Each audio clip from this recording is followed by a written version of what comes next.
Welcome to a community built of tomorrow's business leaders. Hey guys, I'm William Freitas, and this is the Socius Podcast. Socius, welcome back to another episode. Today we've got Scottie Marsh on the show. I've known Scottie for a little bit now, and Scottie recently commissioned some work for the insurance business that we run. And Scottie's a globally renowned artist. So, Scottie, welcome to the show. Thank you. Good to be here. There's a fair bit that we're going to touch on today, particularly around the relation of art and business. As you know, this is a business podcast. But I'm keen to sort of dive into your background and what had you be Scottie Marsh, and then ultimately we can touch on the balaclava and stuff like that. We can get a little bit of flavour on that. So give us a little bit of who you are and what you do and how that sort of started. So my name's Scott Marsh. I'm an Australian artist based in Sydney. I guess I've got a kind of unique path in the sense that I kind of have two streams in my art practice. So I've got like a outdoor practice, painting murals and street art and stuff, which kind of primarily focuses on like political satire and social commentary.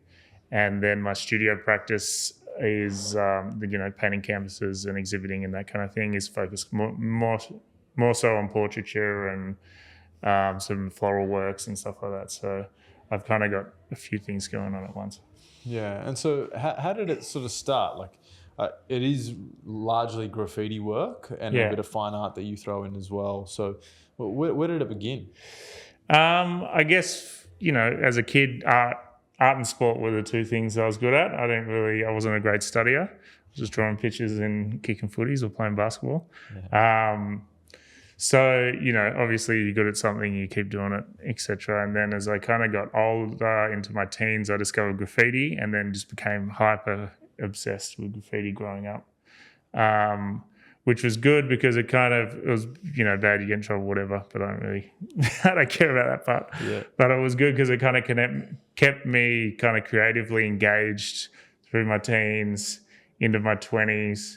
Where, I was painting graffiti pieces 3 or 4 times a week. So you're always playing with color and you get a skill set. And then when I kind of started thinking about what the hell am I going to do with my life, at that stage, I didn't even know being an artist was something you could do because you're kind of conditioned, I think, as you're growing up to think that being an artist is like a side hustle or something that's fun. It's a hobby, but it's not taken seriously as a career path, if that makes sense.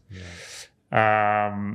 And so I ended up studying fine art purely just to shut my parents up because they're like, you can't just run around painting graffiti all day.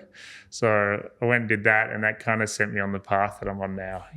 I started realizing I had a skill set because, I'd be painting a wall or a permission wall or something, and then someone come and go, hey, I've got a cafe, can you paint our wall? And I'd get little commissions here and there from that. You get one, and then word of mouth, you get another one. Yeah. And it was easy for me because I'd been painting things large scale on walls for, a decade or more at that point. Yeah. And then it just snowballed from that, really. And let's dive into the obsession, the hyper obsession, as you mentioned, with graffiti. What is it specifically about graffiti that lights you up? I don't know. For me, someone come and destroyed my primary school with tags when I was on school holidays. And when we come back, it was just graffiti everywhere.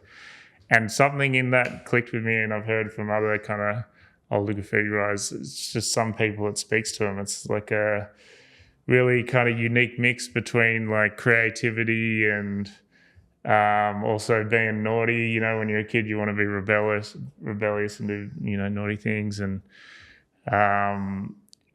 that kind of bad boy thing, and kind of problem solving as well. When you get into painting trains and stuff, it's a lot of, there's a security guy there, there's a camera here, and you got to kind of Ocean's 11 your way into the train yard to paint your piece and then leave. Yeah. So, I don't know what it was, but it grabbed me straight away, and I became just like graffiti was my kind of focus from that point on. Yeah.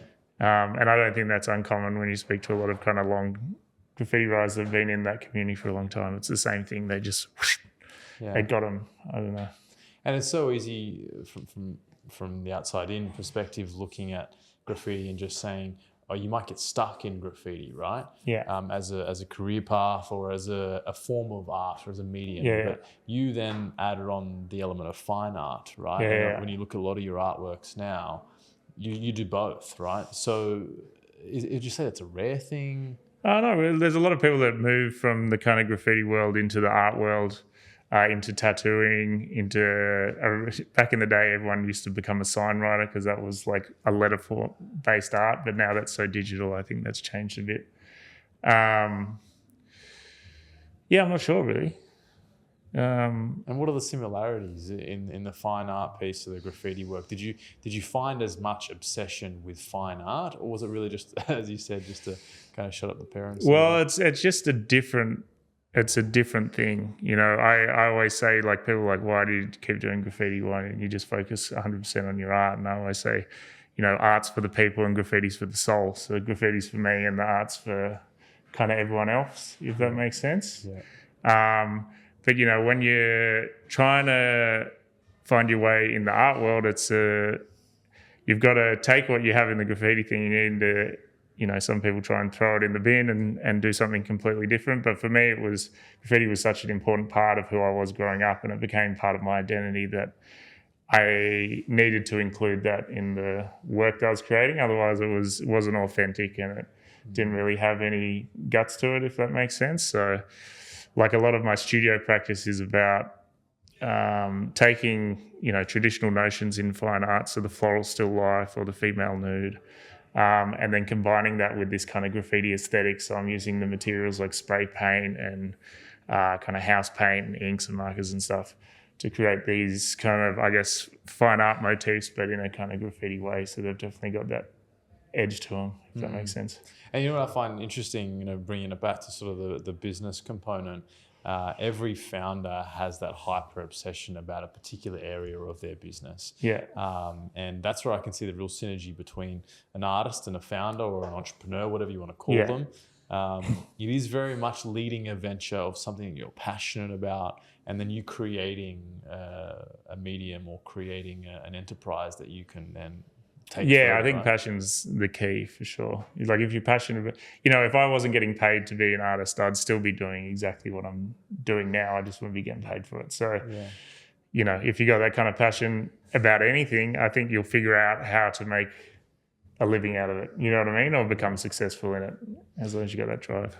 And I love that line that art is for the people and graffiti is for the soul. And, you know, when we commissioned you to do that piece for us, and it was the fine art in behind of the beautiful natives, the Australian natives, and the graffiti on top with the Grow with Confidence. I thought that was super cool. And we've had plenty of great feedback and response from our clients and partners as well. So thank you, mate. That's been awesome. No problem, man. Now, you spoke about how it was a side hustle. You know, at what point did it become your main thing? It was probably 2000 and maybe 14 or 15 or something, so over 10 years ago. I was kind of doing it as a side hustle. I returned back to uni and did a postgraduate degree in like education, so like high school teaching in art. I'd never had to use that because I had a viral mural in 2016 of Kanye West kissing himself, basically. Was that the mural that changed everything?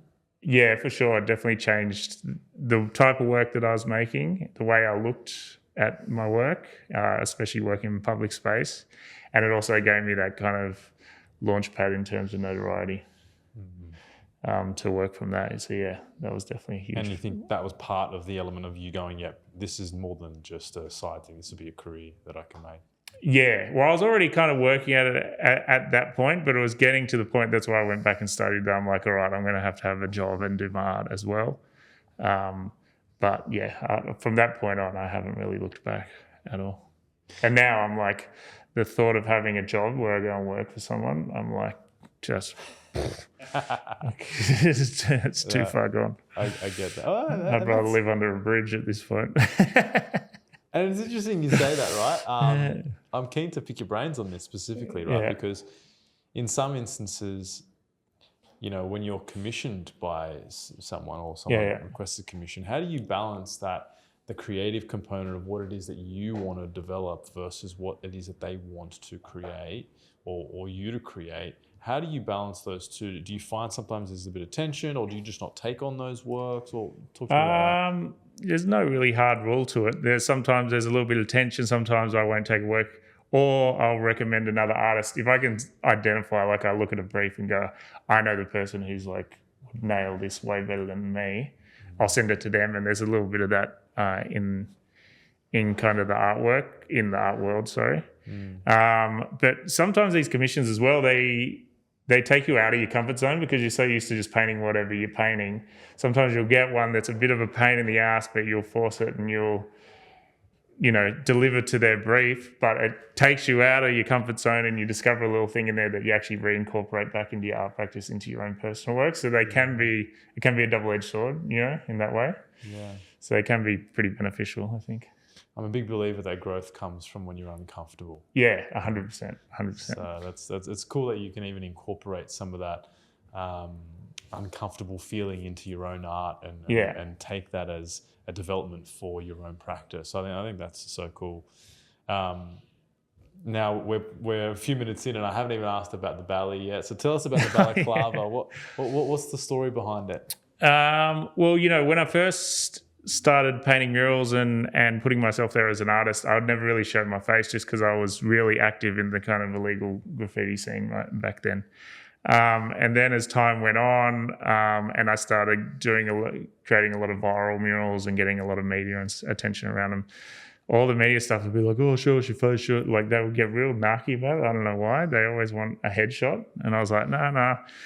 And then at one point I sat down and wrote like a list of pros and cons of like, should I just be out there or should I just conceal my identity?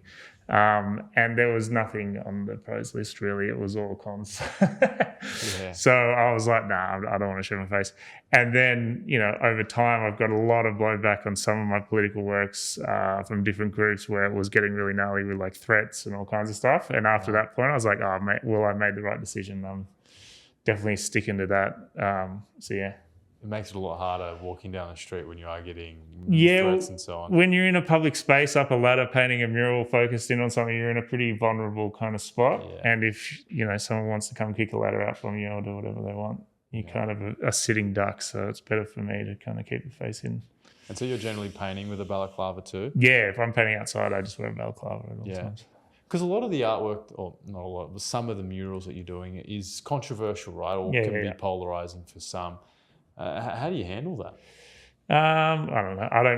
I've got a pretty thick skin at this point. I think in the early days I'd get a little bit upset or whatever, but I don't care at all. Like that's part of it, It's whatever I paint. I used to be, on one side of politics. Now I kind of bounce around with different issues in the work that I create.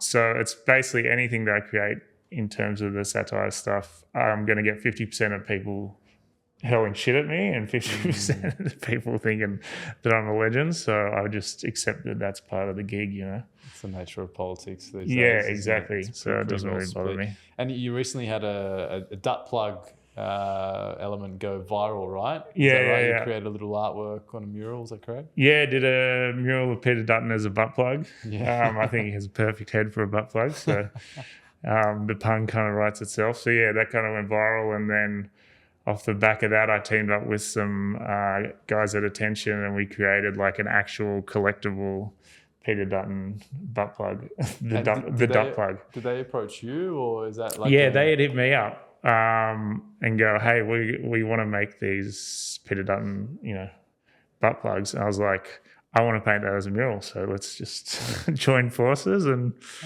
we'll do that. So yeah, it worked out really well. And a bunch of them just... It's coming in like 2 lots. It's been a little bit of a nightmare manufacturing stuff overseas, but the first lot of them just landed in people's homes and on their shelves. Yeah, cool. So, yeah. My next question was, how do you go about planning a mural like this? It's often your beliefs that might sway from time to time, but do you sort of go off instinct when you first arrive, or is it that you've got it planned out what what you're going to be painting? Yeah, it's definitely planned out. And there's a lot of instinct in terms of, I think a lot of it with the satirical stuff, you're thinking, that's why I say art for the people, because you're thinking outwards about the audience. You know, how's this one going to land? Yeah. Who's going to enjoy it? What area should you paint it in? Because I think location gives the work so much more context in terms of a mural. You know, if you're painting a politician in their electorate, it obviously gives it a lot more zing than if you paint it somewhere that they're disassociated with. So all of those things kind of come into it, but I definitely have a plan. Like I've got a book, like a notebook just full of mural ideas. Okay. And a lot of them are just kind of, you can retrofit them to, you know, that every year before Australia Day, there's going to be some shitty debate in the media about, you know, First Nations people or racism or whatever. Like they're cyclical, all of these political issues. Yeah. And so, you know, you'll have 10 different mural ideas for that. And then you're like, oh, this person's been the dickhead this year. So yeah. So it can be a little bit predictable. After doing it for so long, politics can be pretty kind of cyclical and predictable, and it's the same puppet show, I think, year in, year out. I get that. Yeah. And if you were to sort of draw out a pros and cons list of being, I guess, controversial or standing for yourself or standing for something, really. Yeah. Many business owners or many people in general out there would err on the side of caution and sitting on the fence so that they don't get any public backlash. Yeah. You've obviously, no doubt, done a pros and cons for both, or felt even pros and cons for both. Oh, yeah, I've definitely felt them. What's the benefit of standing out there? Well, if you play the safe game, you get nowhere.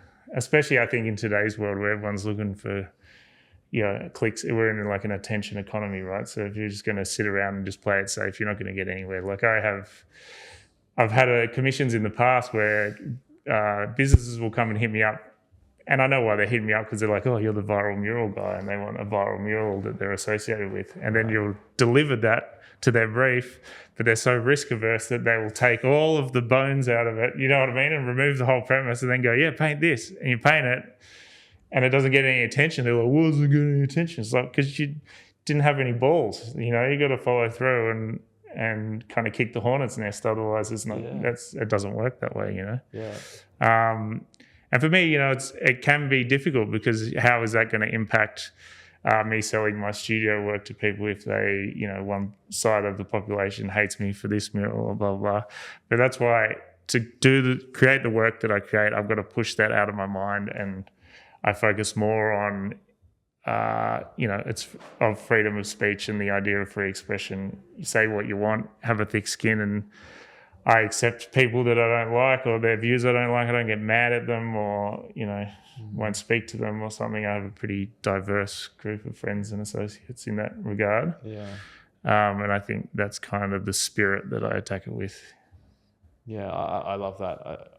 I couldn't agree more, where some brands want to be seen as the challenger brand but are so afraid to put themselves out there and take a stance on something because it's not politically correct or whatever it might be.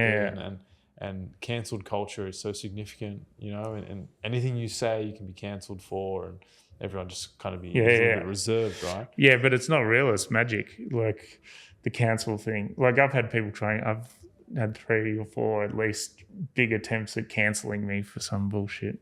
But it's all make-believe. You turn your phone off and it's gone. Yeah. It's not real. You know what I mean? It's not in the real world.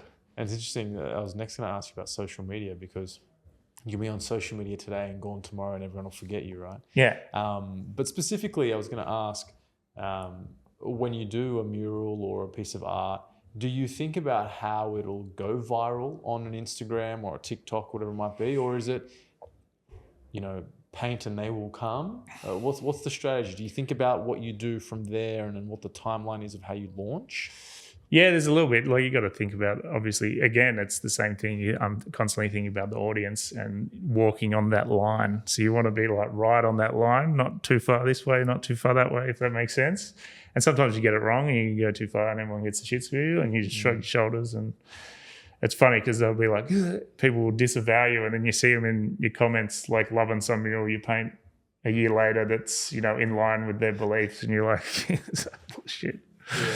But yeah, you definitely think about, especially how you're going to caption a work. If you paint a mural and someone walks past it in the street, they're going to interpret it how they want to interpret it. But on social media, you get the opportunity to give a bit of an artist statement about your motives and what it's about and why you chose this and why you chose that. So, delivering that artist statement with the work, or if you're delivering it as a video or something, which I've been doing more recently, using those two tools to kind of give the message in a way that people are going to digest it the way you want them to, I think, or the way it's intended, rather than whatever prejudices they have in their mind. And do you have a team that you work with for some of the social media and the video stuff, or is it just yourself? It's been myself up until recently. There's a guy, Jack Irish. He was a young guy who reached out to me about some charity project he was doing. And I found out he was into video stuff, and I was like, I want to document more of this work that I'm doing. And so he started videoing, and now he's actually studying like film editing and stuff. It kind of took him on that path. Cool. And so I work with him for a lot of the video stuff, which is fun. Yeah. No, again, I pull it back to, business owners to some degree needing to do it themselves, which you would have done in the past, and then bringing on the assistants to then take you to the next level. Yeah, I think it's always important to do it yourself at the beginning so you have an understanding. Because if you bring someone in and you have no idea what they're doing, you don't even know if there's any value there. Yeah. Now, obviously, you did a little commissioned piece for us recently, and it was the beautiful Australian natives in behind, and the Grow with Confidence tag on there, which is our slogan.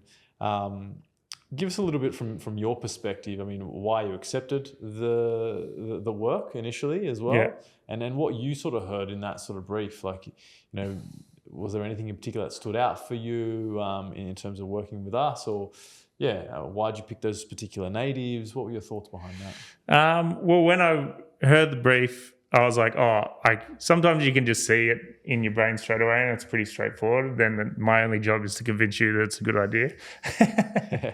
And sometimes you can't see it, and it's a lot of back and forth and kind of teasing out. But for that work, it was pretty straightforward to me. I knew exactly how I was going to create that, and you're on board straight away. So to be honest, it was a really, really straightforward and easy one to kind of deliver. So yeah. No, I appreciate it, again, all the work. So when it comes to criticism, what's the one piece of advice that you'd give to anyone out there, whether it's individuals, artists, or aspiring to be big artists, or business owners or founders, whatever it might be? How do you handle criticism? Man, you just don't get upset about it. I don't know if there's some secret to it. I'll tell you actually something that helped me when I used to really get upset about social media stuff. So if I posted a mural that I just painted, I post it, then it starts getting heaps of attention, blah, blah, blah. I would delete Instagram for 3 days, and then I'd reinstall it. And then once you read the comments after 3 days, or for some reason, all the emotions out of it. Yeah, when you read them straight away, you get all emotional, fired up, and you're firing back at people. And the second you fire back at someone, the second they reply, you're like, fuck, why did I do that? Yeah. It's never a good thing. So I'd just leave it alone for a couple of days and then revisit it, because I need to see all those comments, because like I was saying, I got to walk on that line, and I need the feedback from the audience to know where I am, so I know where I am for the next one, if that makes sense. Interesting. To kind of know where the work's sitting and how it's been received. It kind of informs the next one. And so, I revisit it 3 days later or something, and it's funny how the emotion's just completely gone. You don't give a fuck. People saying the most vile, horrible things about you, and you're just like, nah, whatever. It's funny you say that, and it's such a tight line, right? Because you have to take on board what, I guess, the public or the community's perspective is at that point, yet you can't let that perspective impact you in that moment. Yeah. Right? So I think that's such an interesting fine line that you take. And I think you're right in saying as the moment occurs, you might react and say something because you feel like, I've got to get on top of it. I've got to clarify what it is that I was saying by this piece of art.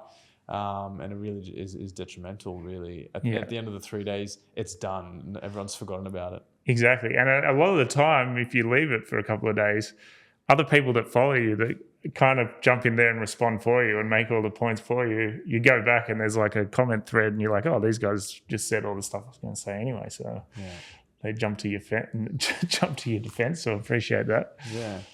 Well, I've got a bit of a business-minded question, outside of, I guess, creating art. But when you are sort of painting and thinking about your pricing model, for example, you don't have to share what the pricing model is, but given that there's so much variance in between artists and their experience, how do you come about formulating your strategy around that? Because obviously there'd be such a big variance, and is it just something that a number you pluck out of the sky and this is what I'm running with, or do you test the market out? I find this really interesting, right? Because business owners will often go, well, if I'm an insurance broker and I'm a mortgage broker, like I'll just charge what everyone else is charging. Actually, every business is slightly different. Every artist is slightly different. So how do you come up with that strategy? Well, I think for me, I'm in a unique situation in the sense that I historically haven't dealt with commercial galleries. So usually they will do all of that stuff and they'll take a very large commission of your sales and they'll just sell the work and you just paint the work. But I had a situation early on in my career after that Kanye murals telling where a large gallery wanted to represent me, and they gave me kind of the terms of, sign this contract and then we'll represent you and we take a 70% commission. Oh, wow. They told me not to paint anything political, stop painting murals because we don't sell murals, just paint your flow works. And it was the best thing that ever happened to me because I go, hang on, because you go to art school and you're told you need to be with a big gallery. That's the path. And I was like, this path doesn't make any fucking sense to me whatsoever. I'm like, I'm out. I'm going to have to figure out how to do this myself. And from that point on, I just put that whole path aside and focused in on just doing it myself. And from that, it's basically... everyone's kind of different in how they price their works, but when I first started, my work was super affordable and I'd have an exhibition. I think all of my exhibitions up until the last one in Melbourne after COVID have fully sold out, usually before opening. And so, the early ones were quite affordable. They'd sell out and I'd go, all right, well, the market's strong, the next exhibition, and my prices have just steadily grown. So I kind of try to stay where the market is and just... every time I have an exhibition, the price of the work slightly increases, basically. Yeah. And that's kind of how I've done it, and that's how I've got to the price that I am now. It's just... So let's dive into this commercial galleries component, because why would a commercial gallery insist on what it is that you deliver? Isn't that in essence just limiting the artist's expression, and they're effectively trying to tell you what their customers are going to buy? Yeah, well, I think the way that they see it is like, I'm in the business of selling art and I know what's going to sell, and that's not going to sell, but this is going to sell. So keep making this. But yeah, everything you just said was right. It limits creativity. It's I guess it's analogous to like the record deal for the musician or something where they make them sing this type of song, but not the type that they want to sell. Yeah. It's the same kind of thing. And I don't hate it. There's heaps of galleries I love and heaps of artists I love that are represented by those galleries and have great relationships with their galleries and stuff. But that, for me, I just went on my own way. And for me, it's worked out. I've never really felt like I need a gallery up until this point anyway. Then maybe that changes in the future, but that's just kind of where I am now. And so, it's an interesting component. You did it on your own, right? So you had an online store, I presume, or you just did it through Instagram? So originally I had like a big cartel or something. I started selling some prints and a couple of t-shirts, and I do like print editions of 5 prints. Yeah, right. Now I do like print editions of 100 prints, and they all sell. So just steady growth, just staying at it really. And so obviously commercial galleries will insist that they know what sells. And you would need to keep your finger on the pulse somehow and stay in tune. Yeah. And you've mentioned in some instances you'll look at Instagram comments to try and get a feel for where they sit in terms of political views or whatever it might be. But what else do you do to stay in tune with what the community wants?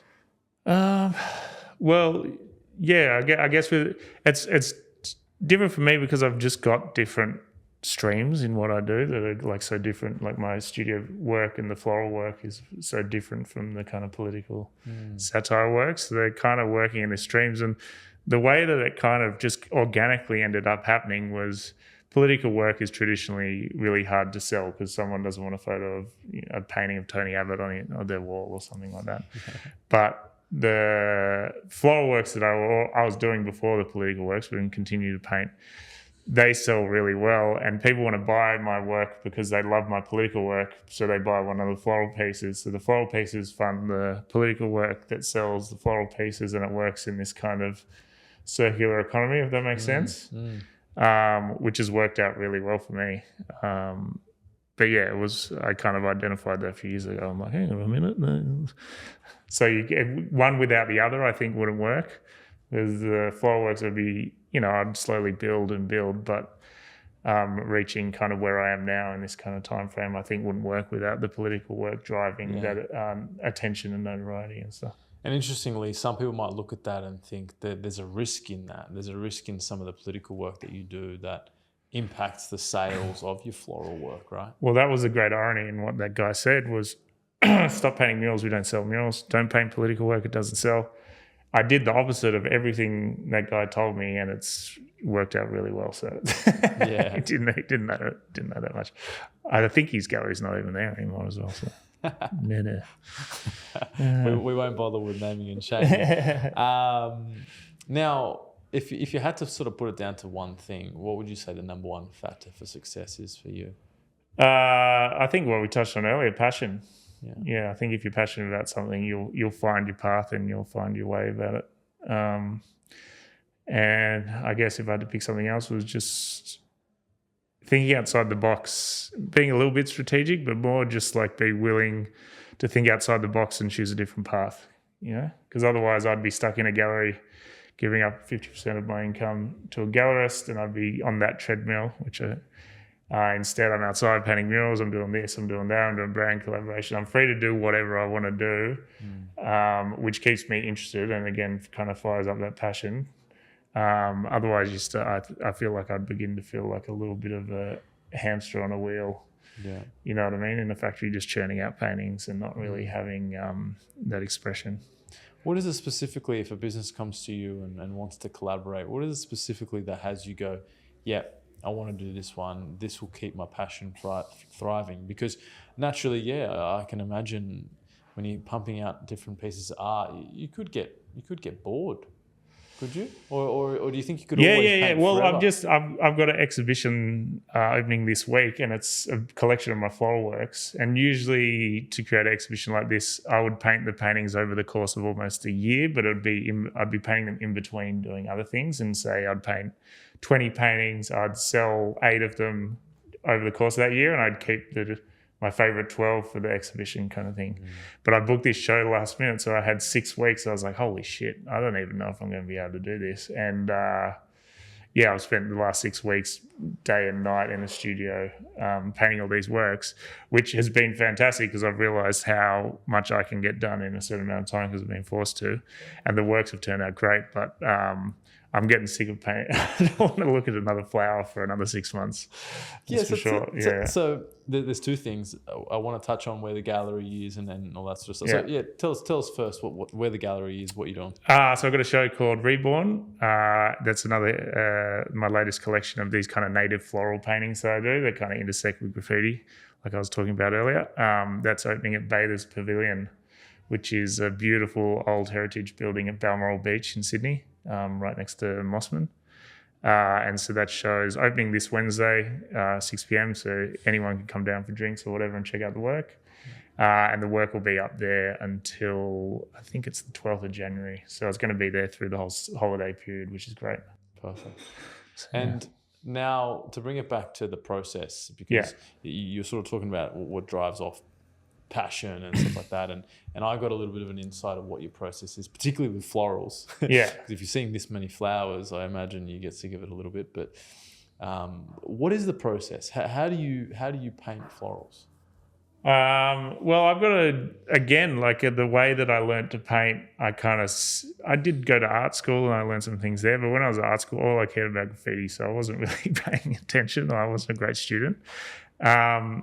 So I took some things from there, but a lot of it's just what I learned painting graffiti. So I have a little bit of a unique process in the sense that I kind of mix spray paint and acrylics and all this other stuff in kind of a layering technique which would be analogous to like the way a traditional oil painter paints, but with totally different mediums and in a kind of different way that I'm painting them. But the process, I guess, in terms of my native floral works is I'll go to the flower markets and I'll get like a truckload of whatever flowers are in season. And I know what times of the year I like to get flowers and what times of the year the flowers that I kind of prefer in season.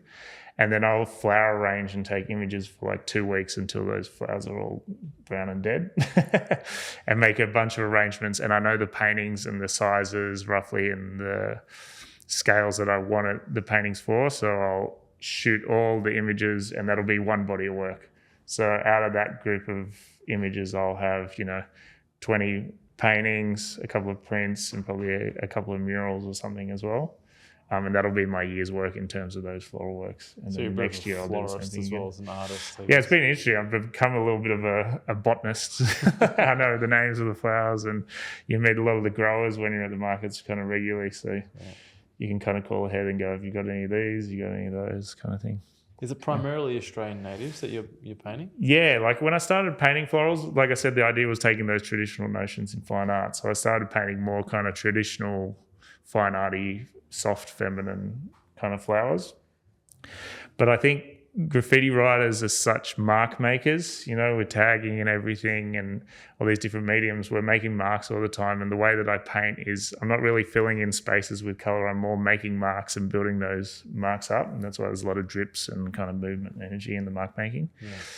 And native flowers, they're spiky, they're robust, they've got a different energy and a different kind of structure to them that suits my type of mark making than these kind of soft feminine flowers that don't really suit that and I don't get the same energy out of them, if that makes sense. Yeah.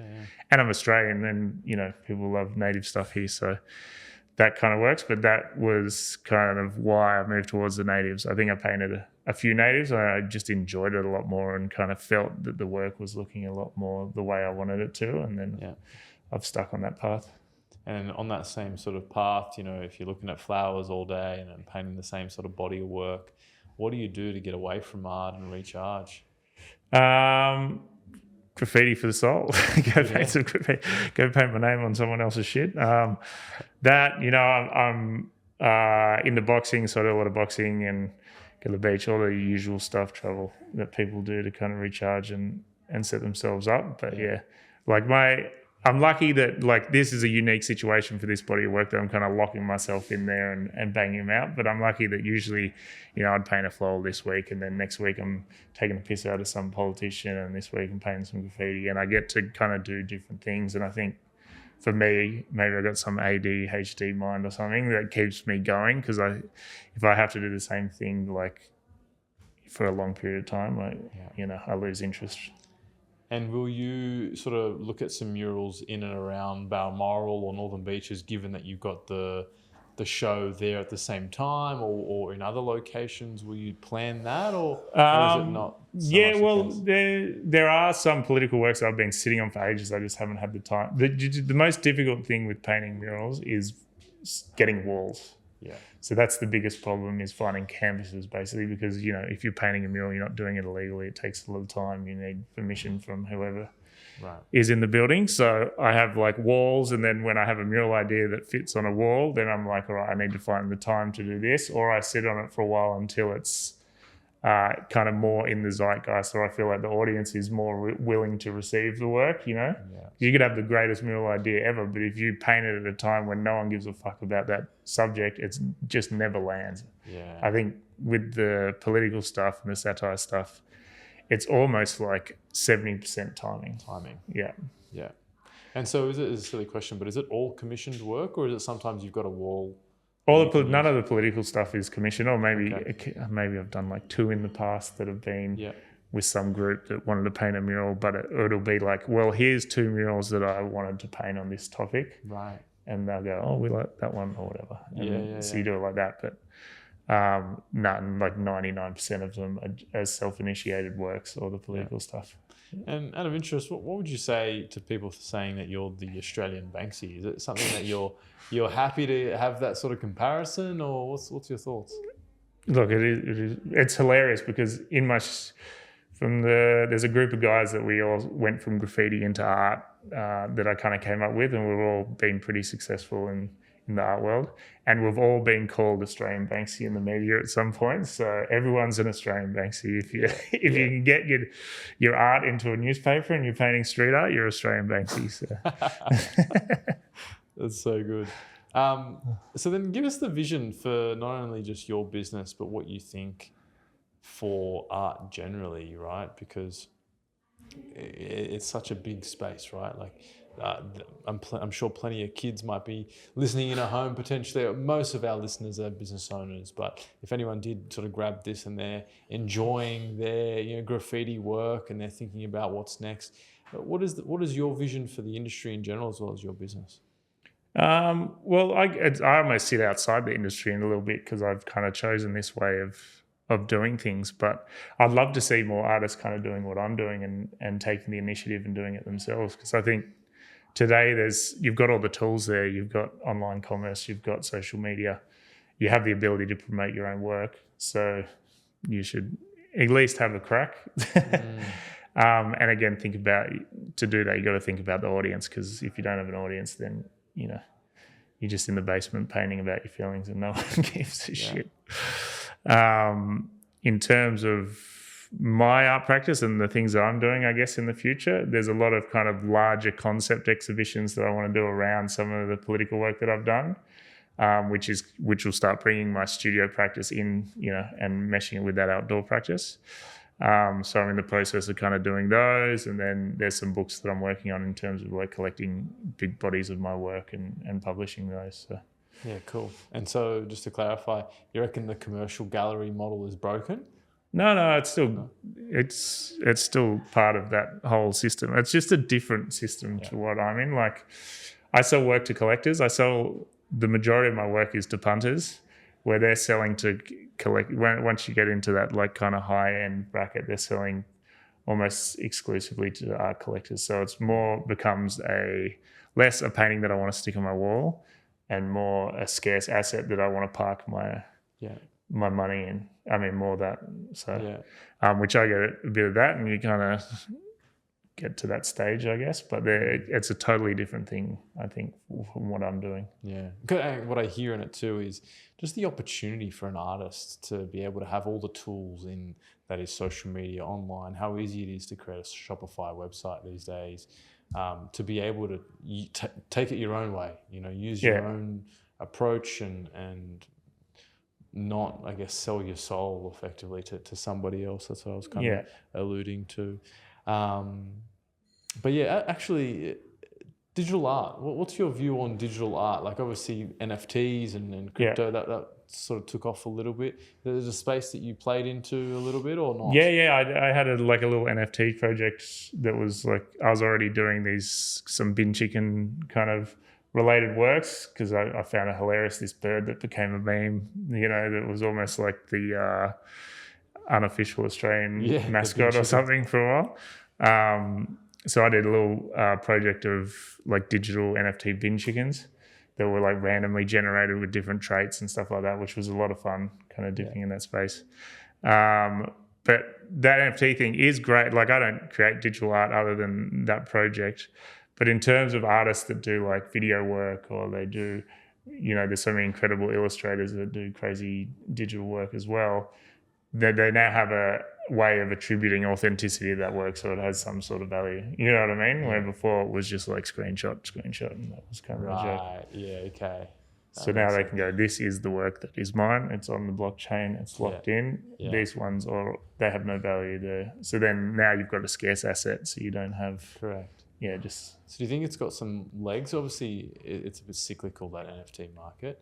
Yeah. Do you think it's got more legs? Yeah, I think it just, over time it evolves and it shakes out all the bullshit. But it definitely has utility in the art world, 100%.